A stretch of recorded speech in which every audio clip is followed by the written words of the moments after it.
ప్రతిపక్ష పార్టీలు ముఖ్యంగా ఇప్పుడు ఏదో ఒక దాని మీద అబద్ధపు నీళ్లతో అబద్ధపు అంకెలో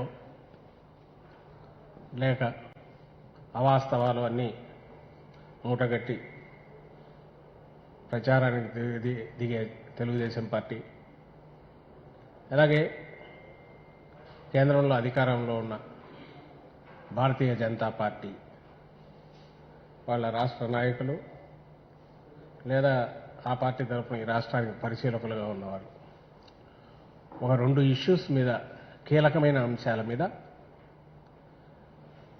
కొత్త వివాదానికి తెరలేపి జగన్మోహన్ రెడ్డి గారి ప్రభుత్వాన్ని మళ్ళీ అప్రతిష్ట పాలు చేసే ప్రయత్నం, ఒక కుట్రపూరితమైన ప్రయత్నం మొదలుపెట్టారు. అది ఇప్పటికే పత్రికల్లో కూడా మీడియాలో కూడా వస్తోంది, అందరూ గమనించారు. ఈ 2 అంశాలు కూడా ఎందుకు కీలకమైనవి? 2 అంశాలు కూడా ప్రజా జీవితంలో అతి ముఖ్యమైనవి, సమాజంలో అన్ని వర్గాల వారిని మీద ప్రభావం చూపేవి, జోబుకు చిల్లు పెట్టేవి లేదా సేవ్ చేసేవి సామాన్యుడి బడ్జెట్కు. ఒకటి పెట్రోలు, డీజిల్, 2 పవర్, కరెంటు. అయితే మామూలుగా గత ప్రభుత్వాలలా కాకుండా, అందులోనూ ముఖ్యంగా 14-19 మధ్య చూసిన చీకటి రాజ్యం తెలుగుదేశం పార్టీ అధికారంలో ఉన్నప్పుడు రాష్ట్రం ఏదైతే అనుభవించిందో రాష్ట్ర ప్రజలందరూ, కారు చీకటి పాలన, దాని నుంచి మళ్ళీ వెలుతురులోకి తీసుకొచ్చే ప్రయత్నం, అందులో భాగంగా ప్రజలకు ఉపశమనం ఇచ్చే రకంగా, కలిగే రకంగా ప్రతి సమస్యను జటిలం చేసి అందులో నుంచి స్వార్థ ప్రయోజనాలు దండుకోవడం ఎట్లని కాకుండా సమస్యకు శాశ్వత పరిష్కారం ఎట్లా ఇవ్వాలనే ఆలోచనతో జగన్మోహన్ రెడ్డి గారు ప్రయత్నాలు చేస్తున్నారు. అలాగే పెట్రోల్, డీజిల్ వరకు వస్తే మనకు సంబంధం లేని మొత్తం అధికారము మొత్తం కేంద్రం చేతిలో ఉండగా ఒక పక్క ఆ బాధుడు తలకు మించిన భారం అయిపోయి సామాన్యులను అడ్డి విడిచింది. అలాగే పరోక్షంగా ట్రాన్స్పోర్ట్ రంగం మీద పడడంతో ధరలన్నీ విపరీతంగా పెరిగిపోయాయి. ప్రజల జీవితం దుర్భరం అవుతుంది. సామాన్య ప్రజల జీవితం, సామాన్య ప్రజలు కాదు, డబ్బున్న వాళ్ళైనా, కొంచెం ఉన్నత వర్గాలైనా, మధ్యతరగతి వర్గాలైనా కూడా ఆ పెరుగుదల ఏదైతే ఉందో, ఇబ్బడి ముబ్బడిగా ఈ డీజిల్ ఫ్యూయల్ ధరలు పెరిగిన తర్వాత ట్రాన్స్పోర్ట్ ఖర్చులు పెరగడంతో, అది అన్ని సరుకుల మీద పడడంతో దాని హీట్ అందరికీ తగులుతుంది. సామాన్యుడైతే తట్టుకోలేని పరిస్థితి ఉంది.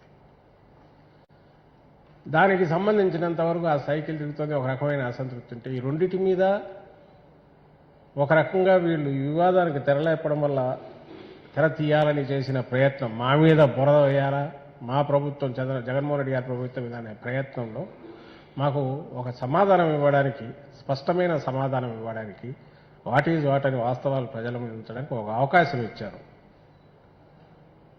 లేకపోతే ఇవన్నీ బయట చెప్పుకోవడం ఎందుకు, మామూలు చేసుకుంటూ పోయేది. ప్రజల మేలు ఆకాంక్షించే జగన్మోహన్ రెడ్డి గారు రోజు జబ్బలు తెచ్చుకొని, చొక్కా దించుకొని మేము ఇది చేస్తున్నామని చెప్పాలనే ఆలోచన మాకు ఎప్పుడూ లేదు, మేము చేయట్లా.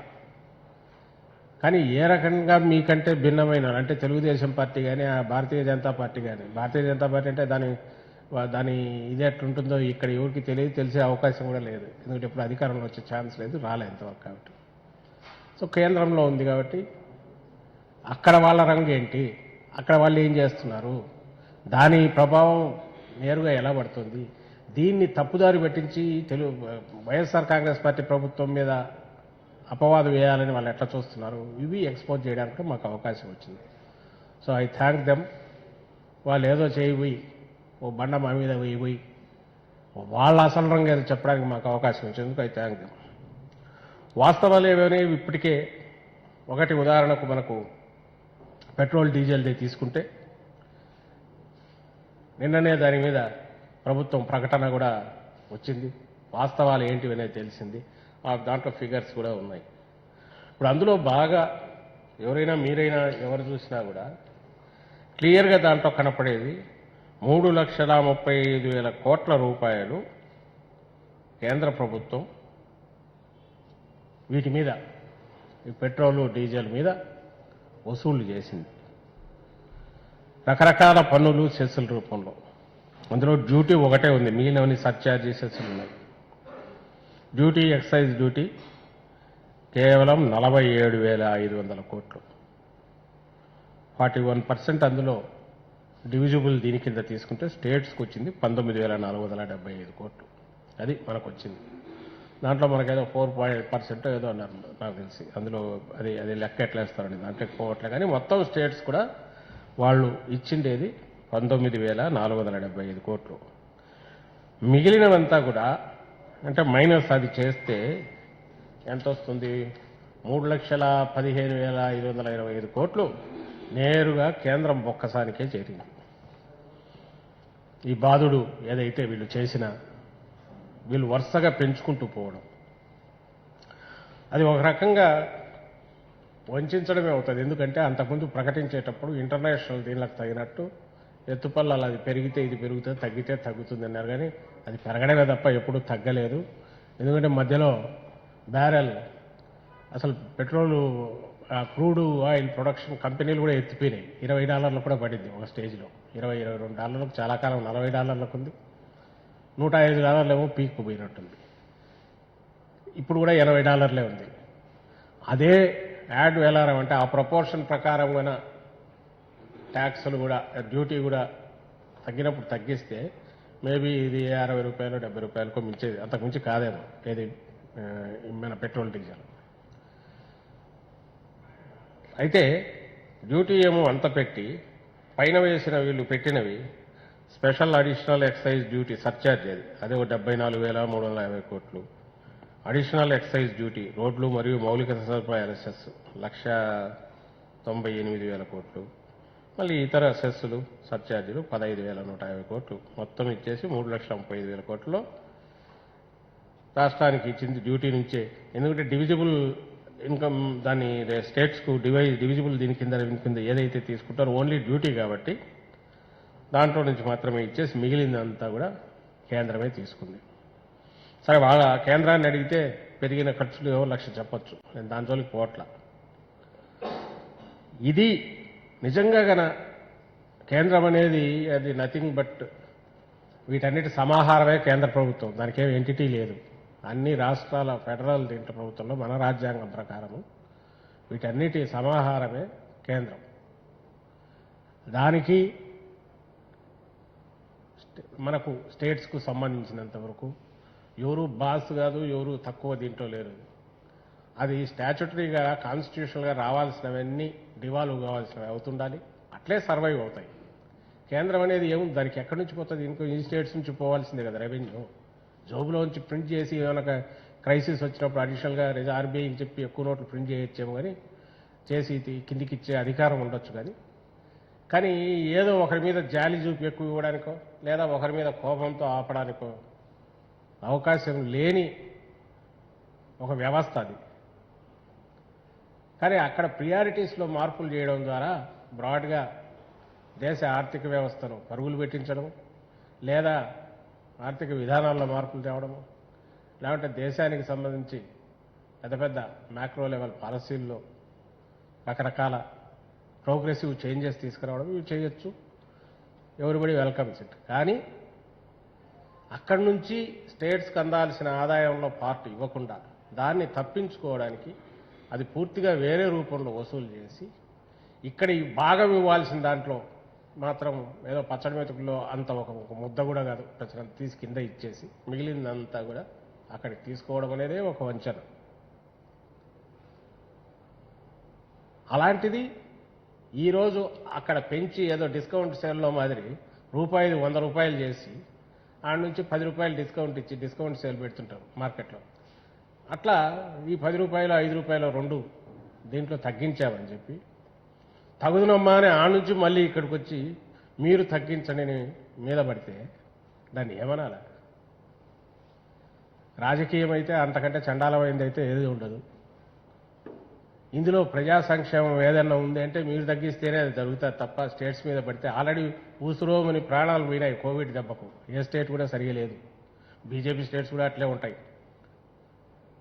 ఏ స్టేట్ అయినా ఇప్పుడున్న పరిస్థితుల్లో ఎందుకంటే లిమిటెడ్ రిసోర్సెస్ సెంటర్ నుంచి రావాల్సిన సెంట్రల్ మోర్ బెనవలెంట్గా ఉండాలి.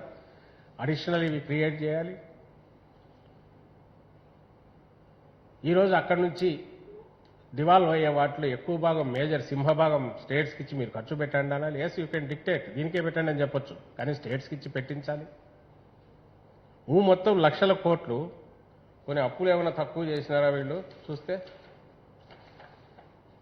2020-21 14-15లో 57,94,538 కోట్లు అప్పుంటే ఇప్పుడు 20-21 వచ్చేసరికి 1,16,21,780 కోట్లు అవుట్ స్టాండింగ్ అప్పు సెంటర్. ఇది జీడిపిలో 60% ఆల్మోస్ట్. నిజంగా ఎక్స్ప్లెనేషన్ ఇవ్వాల్సిన ఇందులో మనం ఆర్థికవేత్తలు చెప్పాల్సినవి కొన్ని ఉంటాయి. కానీ సామాన్యుడికైనా 2013-14లో ఉన్న అప్పు ఈరోజు చెప్తే ఎంత అప్పు ఈ 5 ఏళ్లలో 6 ఏళ్లలో చేశారు. 14-15లో వాళ్ళు వచ్చారు. ఆ రోజు చూసినా 57,94,533 ఉంది. అంటే 58 లక్షలు అనుకుందాం. అంటే 40, 42, 16, 42, 16, 48, 58 లక్షల కోట్లు. అంటే దాదాపు అంత 100% ఎక్స్ట్రా ఈ 5 ఏళ్లలో 6 ఏళ్లలో చేశారు. ఓ పక్క ఇది బాగుతున్నారు, దీంట్లో వాటాలు ఇవ్వరు, పైన ఇవి చేస్తున్నారు. ఇందులో ఏది బాధ్యతాయుతంగా ఉందా బాధ్యతారహితంగా ఉందా అనే దాంట్లోకి పోవాల్సిన అవసరము ఈ స్థాయిలో రాష్ట్ర స్థాయిలో ఉంటుందని నేను అనుకుంది. ఎందుకంటే వాళ్ళ కష్టాలు సీతబాధలు పీతబాధలు వాళ్ళ కష్టాలు వాళ్ళకుంటే చూసుకుంటారేమో కాసేపు పక్కకు తోసినా పెట్రోల్ డీజిల్ లాంటి వాటి మీద ఏదైతే వసూలు చేసినారో వసూలు చేసి ఆ పాపము ఆ నేరము అదంతా కూడా స్టేట్స్ మీద తోయాలని చూడడం అది ఘోరం. నువ్వు దాంట్లో ఇవ్వకపోగా ఏదో దాంట్లో వాటా అంతా ఇస్తుంటే దాంట్లో వాటా ఇస్తున్నాం కదబ్బా మీరు మోయండి దాన్ని కొంత అని అనొచ్చు. నువ్వు ఏమీ ఇవ్వకపోగా ఈరోజు నీకు వస్తున్న అంత పెద్ద మొత్తంలో మామూలు సెస్సులు సర్ఛార్జీలు అంటే తోక మాదిరి మెయిన్ బాడీ ఎంతుంటే పైన ₹1 ఇదో మనం వేసినట్టు ఇక్కడ లీటర్కు రూపాయి రోడ్డు కోసం అని వేసింది, అది సెస్ లాగా ఉంటాయి. వీళ్ళ వ్యవహారంలో వస్తే సెస్సు పెద్ద అయింది, తోక మొత్తం బాడీ అయింది, అసలు డ్యూటీ ఇంతుంది. కేవలం ఎందుకు స్టేట్స్కు డివాల్వ్ చేయకుండా స్టేట్స్కు వాటికి కావాల్సిన వాటా ఇవ్వకుండా అవాయిడ్ చేయడం కోసమని అనుకోవాల్సి వస్తుంది. దీన్ని బహిరంగం చేసుకున్నారు వాళ్ళు బీజేపీ వాళ్ళు ఇక్కడికి వచ్చి ఎగిరి వేసి మీరు తగ్గించండి అని మా మీద స్టేట్స్ మీద పడడం ద్వారా అర్హత లేదు, హక్కు లేదు, పైగా తప్పు చేసింది మీరు. ఇప్పుడు అది సవరించుకోవాల్సింది, తగ్గించాల్సింది ఎవరైతే పెంచారో వాళ్ళ చేతిలో ఉంటుంది. నిజంగా తగ్గించాలి. తగ్గిస్తే ప్రజల జీవితం కొంచెం ఊపిరాడుతుంది. సామాన్యుడికి అందరూ వెల్కమ్ చేస్తారు.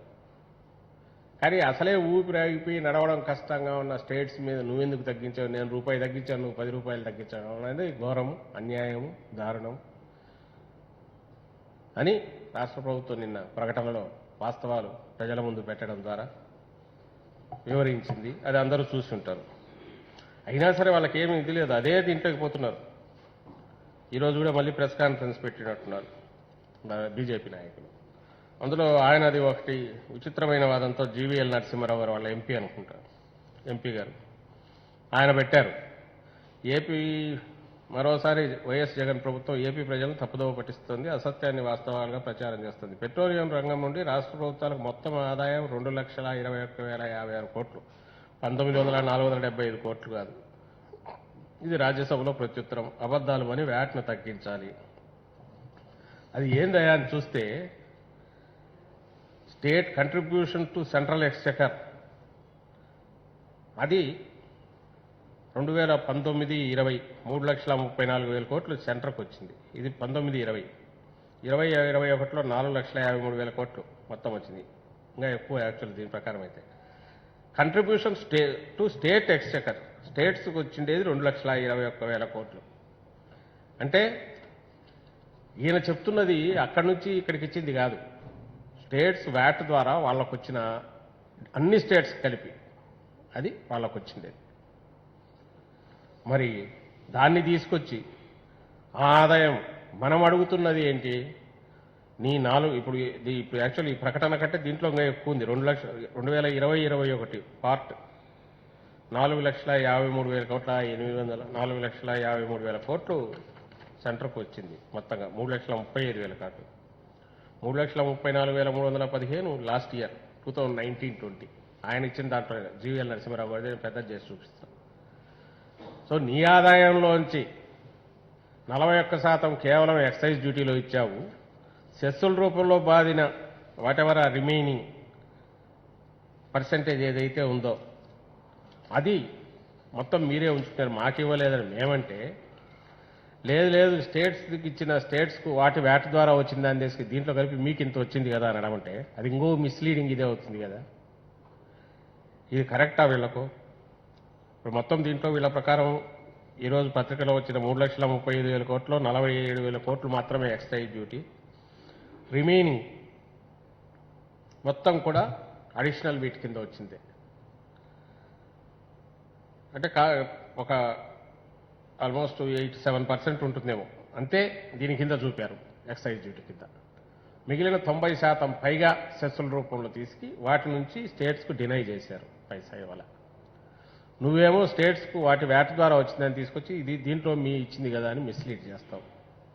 ఓ పక్క తప్పు చేసింది మీరు, తప్పో ఒప్పో వాటి బాధలు చేసింది మీరు, దాన్ని జస్టిఫై చేసుకుంటే మీరు చేసుకోవాలి. అదంతా తెచ్చి స్టేట్ మీద వేసి మీకు ఇంత వచ్చింది మీరు తగ్గించండి అనడం, ఇంకా దానికి అవాస్తవాలన్నింటినీ తెచ్చి మీద పడేసి ప్రజలను మిస్లీడ్ చేసి తప్పుదారి పెట్టించి ఎక్కడికి తీసుకెళ్లాలనుకుంటున్నారో అర్థం కావట్లేదు. ఇంకా రెండో వ్యక్తి ఆయన కూడా పెట్రోల్ ధరల గురించి ఇక్కడ ఉన్న చంద్రబాబు నాయుడు గారు చేస్తున్నది. దానికి ఈరోజు ప్రకటనలో ప్రభుత్వం వివరణ ఇచ్చింది. ఆ రోజుకు ఈ రోజుకు 1 నయా పైసా తేడా లేదు. 2015లో అసలు ఇప్పుడు ఎందుకు పెట్టాడో కూడా తెలియదు.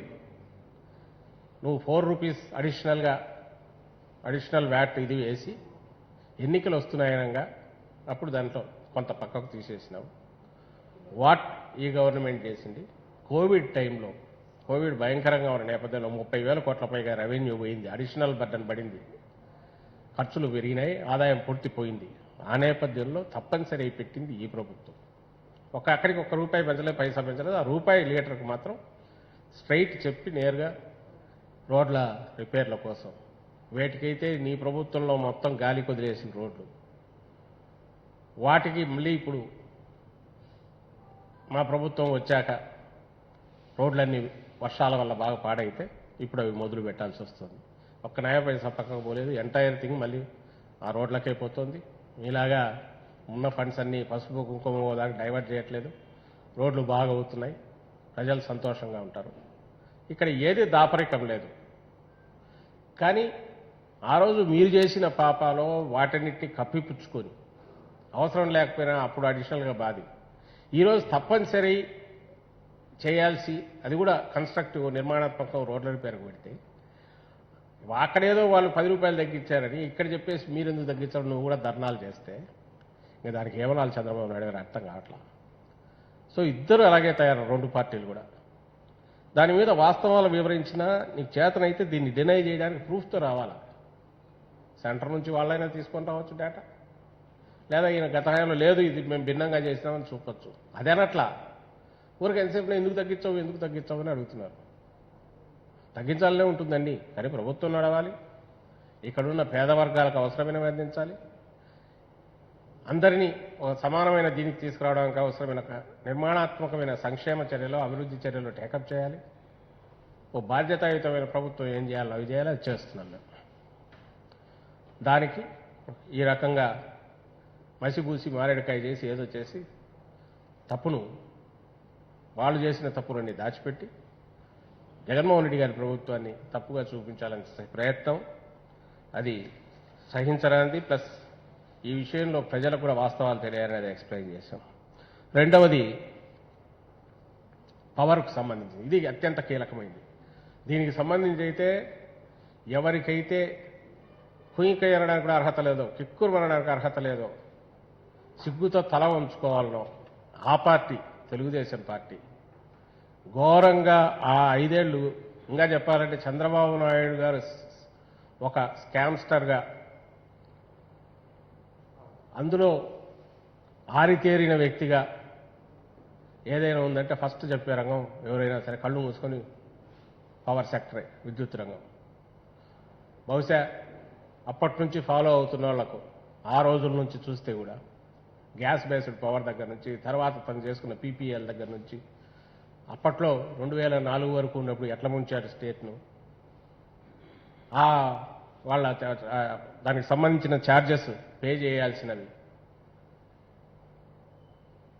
వాటిని ఆ రూపంలో నడవకపోయినా సరే 100 కోట్లు 1000 కోట్లు గ్యాస్ బేస్డ్ పవర్ స్టేషన్లకు ఎట్లా ఇవ్వాల్సి వచ్చింది. దో నోయింగ్ వెరీ వెల్ అది రాదని తెలిసి కూడా పీపీఎల్ హడావుడిగా చేసుకుని ఆ ప్రాసెస్లో కిక్ బ్యాక్స్ ఎట్లా తీసుకున్నారో, ఎన్ని ఆరోపణలు వచ్చినాయో అందరికీ తెలుసు.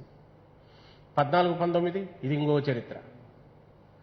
14-19లో ఈ పెద్ద మనిషి వాళ్ళ ప్రభుత్వము ఓ పక్క ఆల్మోస్ట్ డివైడ్ అయినా కూడా పవర్ సరిపోయేంత కంట్రీ అంతా కూడా సర్ప్లస్ లేకొచ్చింది. ఇక్కడ కూడా బాగా ఉన్నప్పుడు ఎడా పెడా విండ్ సోలార్ ఎనర్జీ అని చెప్పి ఆల్మోస్ట్ ₹7 సోలార్ పవర్కు, అండ్ విండ్ది అయితే ఆల్మోస్ట్ ₹5 యూనిట్, 4.90 4.85 ₹5 వరకు.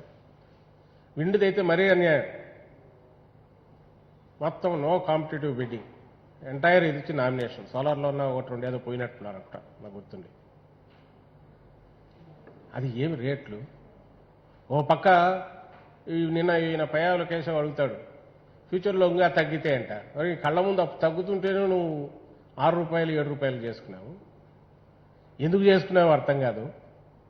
ఒక క్రైసిస్ ఏమైనా ఇమ్మీడియట్ క్రియేట్ అయిందా, లాంగ్ టర్మ్ క్రైసిస్ ఉందా, లేక ఇదిగో ఈ సిచ్యువేషన్ ఫేస్ చేయడానికి నేను ఇది క్రియేట్ చేసుకుంటున్నావా ఇప్పుడు జగన్మోహన్ రెడ్డి గారు అంటున్నట్టు. ఏమీ లేదే, హడావుడిగా కొట్టేసి దాన్ని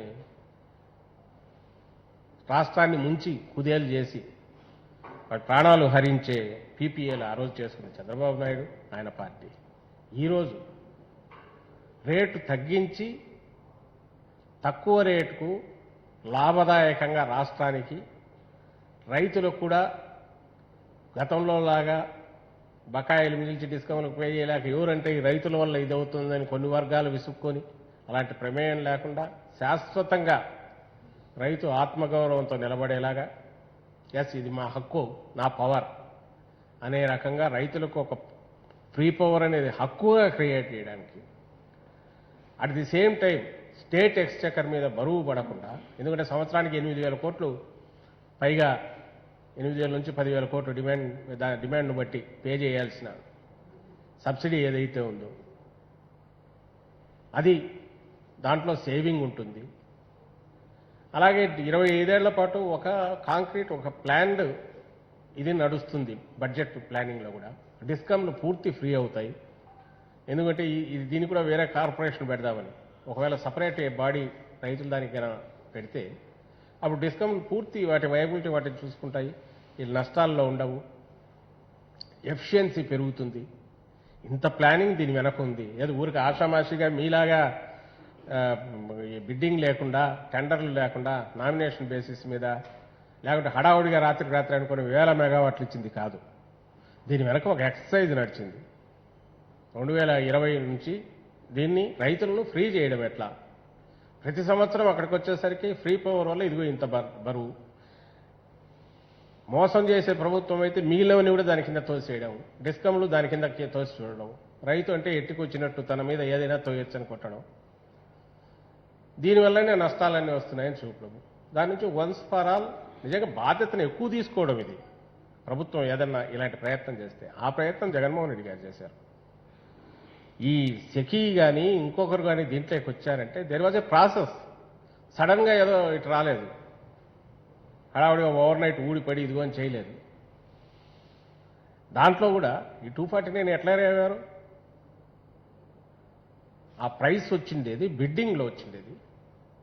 బిడ్డింగ్లో లోయెస్ట్ దీనికి పోయి ఎంటైర్ మనం ఏదైతే ప్రాసెస్ ఇంతకాలం రివర్స్ టెండరింగ్ పోతున్నామో లీగల్ వెట్టింగ్ అయిపోయిన తర్వాత చేస్తున్నామో జ్యుడిషియల్ కమిషన్ పంపించి జరిగిన తర్వాత వచ్చిన ప్రైస్ ఏదైతే ఉందో బెంచ్ మార్క్ ప్రైస్ దానికి సెకీ అనే సంస్థ సెంట్రల్ గవర్నమెంట్ సంస్థ అది ఆ రేటుకు నేను ప్రిపేర్ అయి ఇస్తానంటే దీంట్లో తప్పు పట్టడానికి ఏముంది ఊరికి అర్థం కావట్లా. టక్కున ఓ ఫిగర్ తీసుకొచ్చి గుజరాత్లో ₹99 మరి సెప్టెంబర్లో 261కి తమిళనాడు చేసుకుంది, మనం 249కి మనం చేస్తే నిన్న సెప్టెంబర్లో. మరి ఎందుకు అంటే we're trying to maximum reduce చేయడం ఎట్లా అనేది. రెండవది 249 డోంట్ ఫర్గెట్, ఆయన ఉంది కదా చేతిలో మైక్ ఉంది, గొంతు ఉంది, పెట్టేస్తే అవతల వాళ్ళు తుడుచుకుంటారులే వేసేస్తే అని మన టీడీపీ నాయకుడు పైవాన్ కేశవ్ దీని మీద ట్రాన్స్మిషన్ ఇవి ఇంకా ఇవి అవి అన్నాడు. దాంట్లో క్లియర్గా ఉంది 25 ఏళ్ల పాటు దిస్ వుడ్ బి స్టాండర్డ్. ఇది దీనికి సంబంధించినంత వరకు transmission inter state transmission charges they are included, క్లియర్గా ఉంది. అలాగే ట్రేడ్ కమిషన్ 7 పైసలు ఎంతో యూనిట్కు ఉన్నది, అది లేదు, that is also included in this. నీ గుజరాత్ దాని అంటున్నావు, మాకు తెలియదు, అది ఆ డీటెయిల్స్ మొత్తం తెప్పించుకున్నాక మళ్ళీ చెప్తాం. గుజరాత్ ₹99 అయితే అది ఏంటో, ఎంత యూనిటో, ఎన్ని మెగావాట్లో తెలియదు, ట్రాన్స్మిషన్ ఛార్జెస్ ఉన్నాయో లేవో తెలియదు. ఇప్పుడు ఈ 249కి ట్రాన్స్మిషన్ ఛార్జెస్ కలిపితే దాదాపు ₹20 ఒక్కొక్క దానికి వస్తుంది అనేది నిపుణుల అంచనా యూనిట్కు. Add that to it. అలాంటిది ఇంక్లూజివ్ ఆఫ్ దట్ మనకు వస్తుంది. ఎస్, ఇక్కడే ఎందుకు పెట్టుకోవు, నీకు ఇక్కడ పెడితే వచ్చే నీ ట్యాక్స్ దీనికి వాటికంటే కూడా ఈ ప్రయోజనం ఎక్కువ ఉంది. నీకు ఇక్కడ పెట్టినందువల్ల ల్యాండ్ నాకు గుర్తుండి మెగావాట్కు 4 ఎకరాలు 5 ఎకరాలు అయితే 8,000 ఎకరాల ల్యాండ్ ఏదైతే ఉందో అదంతా కూడా ఇప్పుడు సేవ్ అవుతుంది.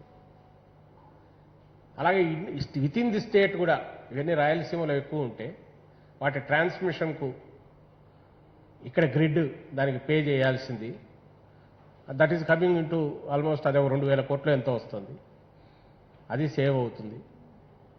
ఇవన్నీ నిట్టి గ్రిట్టి. ఇందులో నేను కూడా ఎక్కువ పోదలుచుకోలేదు, ఎందుకంటే ప్రజలకు ఇవన్నీ చెప్పి ఇంకా దాన్ని ఏమంటాం కన్ఫ్యూజ్ చేయడం తప్ప వేరే కాదు. కానీ నేను చెప్పదలుచుకున్న ఒక్కటే అంటే పవర్కు సంబంధించినంత వరకు జగన్మోహన్ రెడ్డి గారు తీసుకున్న లైన్ ఏదైతే ఉందో ఒక విజన్తో తీసుకున్నది, అది కాదనలేదు సత్యం. ఆ పని చంద్రబాబు నాయుడు గారు కూడా చేసిండొచ్చు, ఆయనకు రాలే. ఎందుకంటే ఆ వచ్చే దాంట్లో మనం బరువు ఎక్కువైతే దాంట్లో కమిషన్లు ఎక్కువ ఉంటాయి కాబట్టి ఆయన పెంచాలని చూశాడు. ఈయన తగ్గించాలనుకుంటున్నాడు కాబట్టి రివర్స్ టెండరింగ్కి పోతున్నాడు జగన్మోహన్ రెడ్డి గారు. దేనికైనా సరే పెంచాలనుకుంటే ఎందుకు హాయిగా మీ మాదిరి 10% 20% హైక్ వేసుకుని, ఇదిగో మీరు చేసిన పీపీఎల్లోనే ఉంది ₹6 ₹7తో మీరు చేసినది, అలాగే చేసుకోండొచ్చు. ప్లస్ ఇప్పుడు తీసుకుంటున్న సెక్కీ దాంట్లో బీయింగ్ రాజస్థాన్ 1.5 hour అడిషనల్ ఇది ఉంటుందంటే డే టైం పీక్ అవర్స్లో కూడా వీఆర్ గోయింగ్ టు గెట్ 2.49కు. అది పెద్ద అడ్వాంటేజ్, ఎందుకంటే 1.5 hour సన్ ఇది ఎక్కువ ఉంటుంది కాబట్టి whatever the power you are getting ఆ 1.5 hour యాడ్ చేసుకుంటే ఆల్మోస్ట్ పీక్ టైంలో కూడా మనకు తక్కువకు వస్తుంది. ఇవన్నీ కొసర్ లాంటివి, వీఆర్ నాట్ మామూలుగా అయితే ఇవన్నీ ఘనంగా చెప్పుకునేవి కాదు, మీరు అంటున్నారు కాబట్టి చెప్పాల్సి వస్తుంది. మీ లెక్కనే మేము పోతే జగన్మోహన్ రెడ్డి గారు పోతే 249కి ఎందుకు 3.5కు తీసుకొని చూడు 10 పైసలు తగ్గించినా అనుకోవచ్చు. కాదే,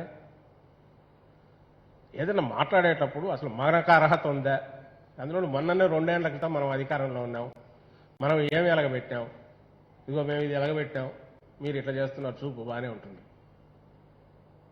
అసలు నువ్వు ఏమీ చెయ్యవు కాదు, రాష్ట్రాన్ని ముంచినావు. ఈరోజు దీన్ని సేవ్ చేసే పని చేస్తే దాంట్లో వెతకాలని చూస్తున్నాం, దోషాలు వెతకాలని చూస్తున్నాం. లేని చోట ఒళ్ళంతా నల్లగా ఉంటే ఇక్కడ తెల్లగా ఉన్న దాని మీద ఎక్కడన్నా మచ్చ ఉందా అని, లేకపోతే వచ్చిన మచ్చ పెట్టైనా చూపించాలని చూస్తున్నారు. అది ప్రజలు కూడా గమనించాలా. మనకు సంబంధించినంత వరకు పూర్తి క్లారిటీ రాష్ట్రానికి ఉంది, రాష్ట్ర ప్రభుత్వానికి ఉంది. ఇప్పుడు ఈ 2 పార్టీలు ఏవైతే ఉన్నాయో బీజేపీ అండ్ మన తెలుగుదేశం పార్టీ, వీళ్ళు అటు పవర్ మీద కానీ తెలుగుదేశం పార్టీ పవర్ మీద కానీ పెట్రోల్ డీజిల్ మీద ఈ 2 పార్టీలు చేస్తున్న వాటిని ఇవి పూర్తిగా జగన్మోహన్ రెడ్డి గారు తాను అధికారం లేకొచ్చినాక ప్రతి స్టెప్పు పూర్తి సంపూర్ణంగా నిర్మాణాత్మకంగా అభ్యుదయకరంగా రాష్ట్రాన్ని సంక్షేమ బాట మీద అగ్రెసివ్గా తీసుకెళ్లే రకంగా ప్రజలకు మేలు చేసే రకంగా ముఖ్యంగా పేదలకు అన్ని వర్గాలకు ఎక్కడ తప్పు పట్టడానికి అవకాశం లేని విధంగా ఉండడంతో అసలు లేనివి ఏదో క్రియేట్ చేసి దాన్ని వేసి ఒక ఫిగర్ మీద పడేయడము మీరెంత ఘోరం మోసాలు చేశారు. ఎక్కడో మినిమం వాటికి అన్ని పర్చేజ్ చేసినా టెండర్లు పిలిచి ఫైనలైజ్ చేసినా చేస్తున్నప్పుడు అసలు స్కోపే ఉండదు దాంట్లో కామన్ సెన్స్ ఉండి ఆలోచిస్తే. రెండవది దీర్ఘకాలికంగా ఒక లాంగ్ టర్మ్ విజన్తో చేసి ప్రజలను స్టేక్ హోల్డర్స్ అయిన ప్రజలకు మేలు చేయాలని చేస్తున్నప్పుడు నిజంగా ఆ ఉద్దేశమే లేకపోతే ఇంత ఆలోచన చేయాల్సిన అవసరం లే. ఈ 10,000 మెగావాట్లో తక్కువ రేటుకి ఇచ్చేయాల్సిన అవసరం లే. మీ దాన్ని ఆ రేట్లనే వాటిని 10 పైసలు తగ్గించినా ఘనంగా చెప్పొచ్చు పొలిటికల్గా అయితే. పొలిటికల్గా గెయిన్ కావాలనుకుంటే జగన్మోహన్ రెడ్డి గారు అట్లా అనుకోవట్లేదు కాబట్టి రియల్గా పూర్తి నేను ఇంతకుముందు అన్నట్టు కాంక్రీట్ ప్లాన్తో తక్కువ ఖర్చుతో ఎక్కువ బెనిఫిట్ చేయాలనుకున్నారు స్టేట్కు, రైతులకు ముఖ్యంగా రాష్ట్రంలోని రైతాంగాన్ని పూర్తిగా విముక్తం చేయాలంటున్నారు కాబట్టి పవర్ మీద ఇంత ఎక్సర్సైజ్ చేశారు.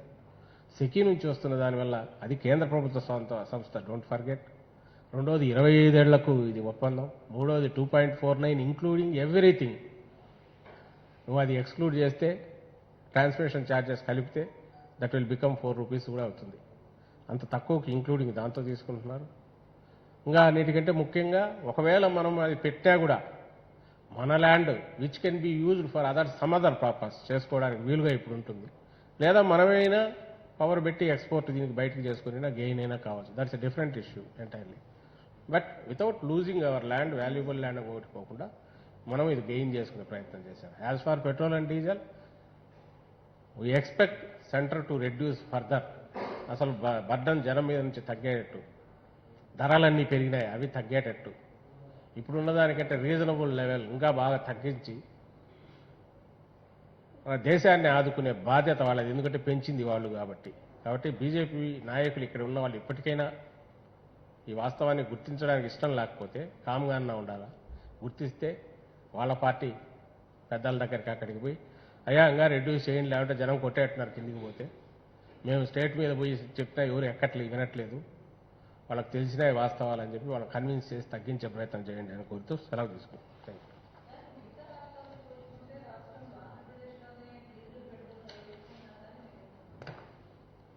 ఇక్కడే కనపడుతుంది కదమ్మా, ఏదైతే ఆ చంద్రబాబు నాయుడు గారు ఉన్నప్పుడు 4 రూపీస్ అడిషనల్గా ఉన్నిందో అంతకుమించి ఏం పెంచలే, యాజ్ ఇట్ ఈజ్ ఉంది మన స్టేట్కి సంబంధించిన. 1 రూపీ సెస్ మాత్రం రోడ్స్కి వేసాము, అది రోడ్స్కి వెళ్తుంది. దానివల్ల మనం అడిషనల్గా ఈరోజు ఏం చేస్తున్నది లేదు. ఆ రోజు చంద్రబాబు నాయుడు గారు ఏం నడుపుతున్నారు అదే పని అదే ఇది ఇప్పటికీ నడుస్తుంది. ఆయనకు సంబంధించినంత వరకు దీన్ని క్వశ్చన్ చేయడానికి అవకాశం లేదు. సెకండ్ మళ్ళీ ఇది 4-5 రేటుకి సంబంధించి, అందుకే నేను ఇంతకుముందు కూడా అన్నా, సెంటర్కి సంబంధించినంత వరకు వాళ్ళు చేస్తున్నది దాపరికంతో మొత్తం వాళ్లే ఇచ్చేయడం అనేది పొరపాటు. అదిగానే స్టేట్స్తో కూడా పంచుకొని ఉండాల్సింది. ఈ స్టేట్ ఆ స్టేట్ ఎవరైనా సరే ట్యాక్సెస్ మిగిలినవి రాకుండా టేకప్ చేయాల్సిన పథకాలు కానీ పనులు కానీ అడ్మినిస్ట్రేటివ్ ఎక్స్పెండిచర్ ఏదైనా స్టేటే రన్ కాదు, ఎక్కడి నుంచో ఆకాశంలోంచి ఊడిపడం. అయితే ఏ ప్రియారిటీస్ ఏంది వేటికి పెడుతున్నారనేది చూడాలా. మా ప్రభుత్వం సంబంధించినంత వరకు జగన్మోహన్ రెడ్డి గారి ప్రభుత్వం ప్రియారిటీస్లో ఒక చిన్న డీవియేషన్ కూడా లేకుండా టార్గెటెడ్ గ్రూప్స్ ఏవైతే నిజంగా చేరాలన్నా వాళ్ళకి చేరుస్తుంది. And we are satisfied. ఈవెన్ అందులో ఒక్క రూపాయి కూడా వృధా కాకుండా చేరాల్సిన చోటు చేరుతుంది. డెవలప్మెంట్ కూడా అలా జరుగుతుంది అనుకుంటున్నాం. అండ్ ప్రజలు అది అల్టిమేట్ నిర్ణేతలు, వాళ్ళు చూస్తున్నారు కూడా. సో అందువల్ల ఏదో ఇందులో దాచిపెట్టుకోవడానికి పాయింట్ ఏంటంటే సెంటర్ కూడా దాచిపెట్టుకోవడానికి ఏం లేదు. అయితే ఆ ఫిగర్స్ మనకు తెలియవు, ఈరోజు ఈ అవసరం కోసం బయటకు తీసాం. కానీ జనరల్గా ఎవరు చూస్తాడు ఇవన్నీ? రెస్పాన్సిబుల్ గవర్నమెంట్ అనేది రెస్పాన్సిబుల్గానే బిహేవ్ చేస్తుంటుంది అని అనుకుంటాం. డీవియేట్ అయినప్పుడు గతంలో చంద్రబాబు లాగా చేయాల్సిన పని ఒక గవర్నమెంట్ నుంచి ఎక్స్పెక్టెడ్ అది చేయకుండా డిఫరెంట్గా డీవియేట్ అయ్యి ఒక వెస్టెడ్ ఇంట్రెస్ట్ గ్రూప్ లాగా పనిచేసి లేదా ఒక కమిషన్ ఏజెంట్ లాగానో ఏదో పనిచేసి పూర్తి తన బాధ్యతను మర్చిపోయినప్పుడే క్వశ్చన్ చేయాల్సి వస్తుంది. మాకు సంబంధించినంత వరకు వీ హ్యావ్ నాట్ డీవియేటెడ్. ఇంకా రోజు రోజుకు దాంట్లోనే మరింతగా బాధ్యతగా బిహేవ్ చేస్తున్నామని అనుకుంటున్నాం. Yes, if you have any apprehensions you have every right to question, but some basic ఏదైనా బేసిస్ ఉండాలా దానికి. ఇగో ఇవి ఫ్యాక్ట్స్ అని చెప్పాలా, విచ్ వీ కెనాట్ డినై. వాటి మీద మేము రియాక్ట్ కావడానికి అవకాశం ఉంటుంది. అసలు గాల్లోంచి ఎక్కడ తెచ్చి ఇప్పుడు వేరే స్టేట్స్లో ఇక్కడికి తేడా ఉందంటే ఉంటుంది, ఎందుకంటే ఇక్కడ ఉంది కాబట్టి రూపీస్ అనేది. అయితే మేమనేది మేము పెట్టింది కాదు, నువ్వు పెట్టింది అని అంటున్నాం. మేమేది దాచిపెట్టుకోవట్లేదు. మాకు సంబంధించినంత వరకు ప్లెయిన్, స్ట్రైట్, ట్రాన్స్పరెంట్గా ఉన్నాం. మామూలు తప్పు పట్టాలంటే నువ్వు ఖచ్చితంగా ఏదైనా వాస్తవం ఇచ్చి ఇది వాస్తవం చూపించండి. మేము ఆన్సర్ ఇవ్వలేకపోతే మేము ఫెయిల్ అవుతాం. అండ్ ప్రజలు అల్టిమేట్ వాళ్ళు అబ్జర్వ్ చేస్తున్నారు. They will decide who is right and who is wrong అనేది.